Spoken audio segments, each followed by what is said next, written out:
Hello दोस्तों, नमस्कार। आप सभी का हमारे इस यूट्यूब चैनल पर हार्दिक स्वागत है। तो आज हम बात करने वाले हैं आर्मी पब्लिक स्कूल भर्ती जो 2024 के जो नए नोटिफिकेशन जारी किया गया था उसके अंदर जो कोटा के की जो आर्मी पब्लिक स्कूल है उसके लिए जो आपके विभिन्न जो अलग अलग पद है यानी पीजीटी है, टीजीटी है, यानी अलग अलग पदों पर जो आपकी वैकेंसी होने वाली है उसके लिए वैकेंसी आपकी निकाली गई है, जिसकी अंतिम तिथि है वो रखी गई है आपकी 29 फरवरी, यानी 29 फरवरी तक आप इस रिक्वायरमेंट के लिए आवेदन है वो कर सकते हैं। आवेदन की प्रक्रिया स्टार्ट हो चुकी है, तो आप जल्द से जल्द इस रिक्वायरमेंट के लिए आवेदन करना चाहते हैं तो कर सकते हैं। तो अब इसके बारे में डिटेल से जानने वाले हैं, जो आपकी वैकेंसी रहेगी, अलग अलग पदों पर कौन कौन से पदों पर रहने वाली है, क्या क्या उनकी क्वालिफिकेशन रखी गई है, तथा उनकी जो योग्यता है वो एज लिमिट कितनी रहेगी, कितना आवेदन शुल्क देना है, किस प्रकार आवेदन करना है, इसके बारे में जानने वाले हैं। तो सबसे पहले हम जानेंगे जो एक वैकेंसी होने वाली है इसके अंदर वैकेंसी डिटेल के बारे में। वैकेंसी डिटेल के अंदर बात करें तो इसके अंदर जो आपके आर्मी पब्लिक स्कूल कोटा भर्ती है इसके अंदर अलग अलग पद रखे गए हैं। इन पदों के अंदर विभिन्न पद है जिसमें पीजीटी है, टीजीटी है, पीआरटी है, प्री प्राइमरी है, और जो एडमिनिस्ट्रेटिव स्टाफ होता है उसके पदों पर रिक्वायरमेंट आपकी ये होने वाली है। यानी बात करें तो ये आप सभी के लिए एक अच्छा मौका है वो इसके अंदर रहने वाला है, क्योंकि विभिन्न पदों के अंदर वैकेंसी आपको होने वाली है। तो इसके अंदर आप यदि पीजीटी टीजीटी के लिए आवेदन करना चाहते हैं तो पीजीटी के अंदर इकोनॉमिक्स और हिस्ट्री के पदों पर है। टीजीटी के अंदर बात करें Hindi, English, math, Sanskrit, science, social science या आईटी या एआई, इनका अंदर अलग अलग पदों के अंदर आपके अलग अलग पोस्ट हैं वो इसके अंदर आपके देखने को मिल रही है।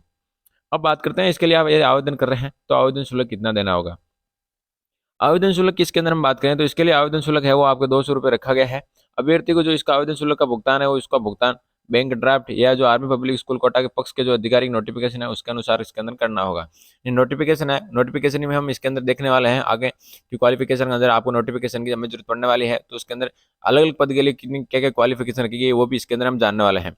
तो नेक्स्ट हमारा रहेगा इसके अंदर एज लिमिट। एज लिमिट के अंदर बात करें तो इसके अंदर आपकी आयु सीमा है अधिकतम 50 वर्ष रखी गई है, यानी इसके अंदर न्यूनतम एज का कोई जिक्र नहीं किया गया है। अधिकतम आयु सीमा है वो 50 वर्ष रखी गई है, जिसके अंदर आपकी आयु की गणना है वो आपको 1 अप्रैल 2024 को आधार मान करके आयु की गणना है वो इसके अंदर की जाएगी। यानी 1 अप्रैल 2024 को आपकी आयु सीमा है वो 50 वर्ष से अधिक है वो इसके अंदर नहीं होनी चाहिए। अब बात करते हैं क्वालिफिकेशन। क्वालिफिकेशन की बात करें तो वो इसके अंदर आपको नोटिफिकेशन के अंदर देखने वाला है। तो सबसे पहले हम देखते हैं इसका जो ऑफिशियल नोटिफिकेशन जारी किया गया था उसको। तो ऑफिशियल नोटिफिकेशन के अंदर हम बात करें तो ये आपके आर्मी पब्लिक स्कूल द्वारा जो ऑफिशियल नोटिफिकेशन है ये जारी किया गया है, जिसके अंदर हम बात करें जिसके अंदर अलग अलग पद है वो आपके रहने वाले हैं। पदों की हम बात कर ही चुके हैं पहले कि जो पीजीटी है, पीजीटी के अंदर इकोनॉमिक्स और हिस्ट्री के पदों पर रिक्वायरमेंट आपको होने वाली है। उसी अनुसार टीजीटी है इसके अंदर भी आप देख चुके हैं, पीआरटी है इसके भी देख चुके हैं। साथ ही हम इसके अंदर हम बात करें इसके अंदर हम बात करें तो इनके लिए क्वालिफिकेशन क्या रहने वाली है।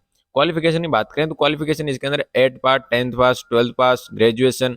ग्रेजुएशन के साथ यदि आपने बीएड, बीएसटीसी वगैरह जो डिग्री कर रखी है तो आप इन रिक्वायरमेंट के लिए आवेदन वो कर सकते हैं। जिस प्रकार हम बात करें एलडीसी है तो एलडीसी के लिए आपको 12th के साथ साथ आरएससीआईटी कर रखी है तो आप आवेदन कर सकते हैं। पीजीटी है तो पीजीटी के अंदर आपके बात करें इकोनॉमिक्स और हिस्ट्री है तो आपने इसके अंदर ग्रेजुएशन के साथ साथ आपने यदि बीएड वगैरह कर रखी है तो आप पीजीटी के लिए आवेदन कर सकते हैं।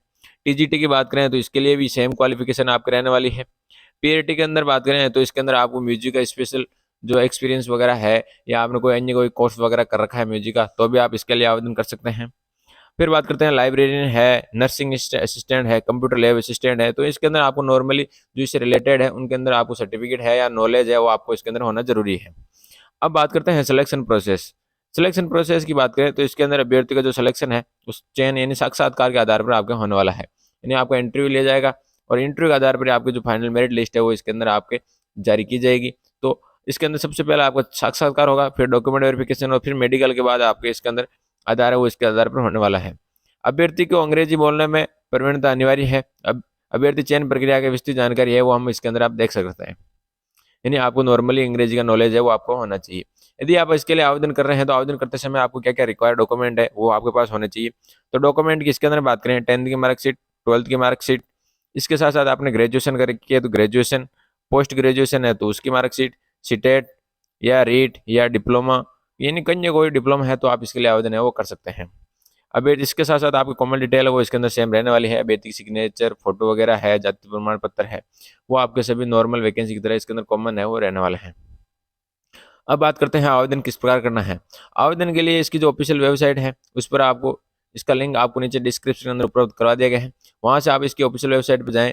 वहाँ से इसका एप्लीकेशन फॉर्म करके आपको ऑफलाइन मोड के थ्रू इसका आवेदन है वो इसके अंदर करना होगा, जिसके अंदर आपको एप्लीकेशन फॉर्म है उसका लिंक भी आपको नीचे दिया गया है। तो आप एप्लीकेशन का जो ऑफलाइन फॉर्म है उसका लिंक दिया गया है, उस पर क्लिक करिए, वहाँ से आप इसका एप्लीकेशन फॉर्म डाउनलोड हो जाएगा। तो आप उसके ज़रिए आप उसको फुलफिल करके जो पूछी गई जानकारी है, साथ इसके जो रिक्वायर्ड डॉक्यूमेंट है वो आपको इसके अंदर साथ लगा के आपको इसको जो इसकी आर्मी पब्लिक स्कूल कोटा है उसके लिए आपको सेंड करना है। साथ ही इसकी जो 200 रुपये का शुल्क है वो भी इसका आपको डीडी के साथ में आवेदन के लिए शुल्क है उसको भी आपको भुगतान करना है।